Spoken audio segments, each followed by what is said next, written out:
is part 3 of Erin's dream, the training of the 144,000. Let me carry on from where I carried on. As I said, the days all seem to be jumbled on purpose though, except I had more recollection about the training we received on the Thursday than the other days. We were training against extreme conditions, different environmental storms. We were also to be instructed on the use of these for God's purposes under his instructions. To our surprise, one of the things we were taught to do was call down snow from his storehouses in heaven. Remember that the two witnesses can control on environmental stuff and plagues. This was not just a bit of snow lightly falling either, it was a full-blown blizzard.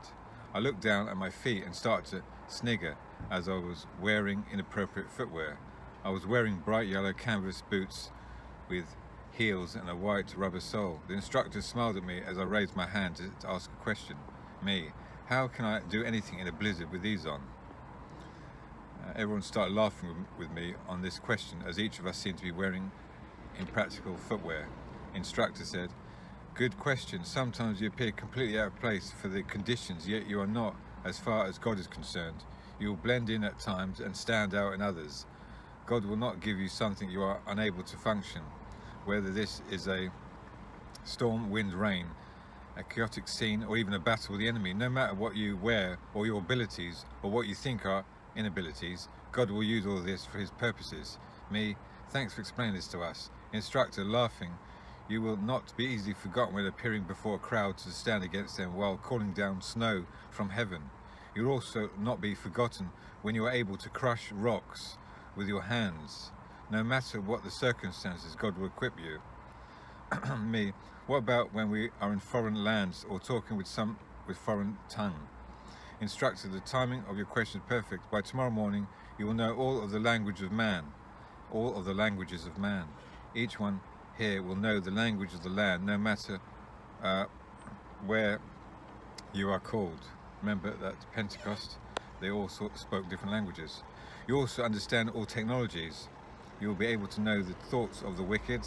However, you will also be instructed on how to turn off these thoughts as led by God, so that you will be able to rest properly.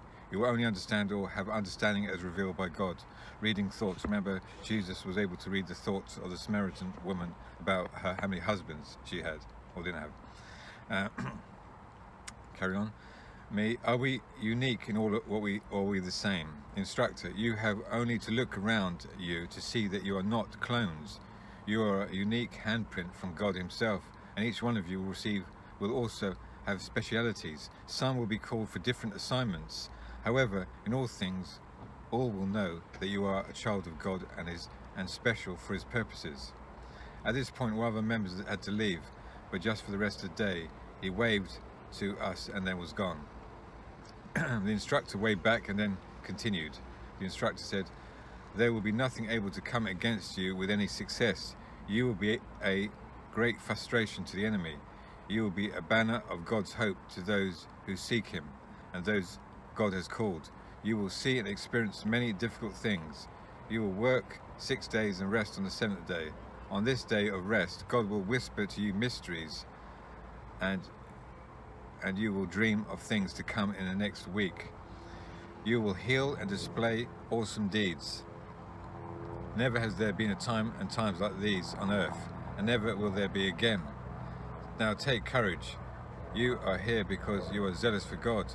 You have an aversion to evil and a repulsion against the wicked schemes of man.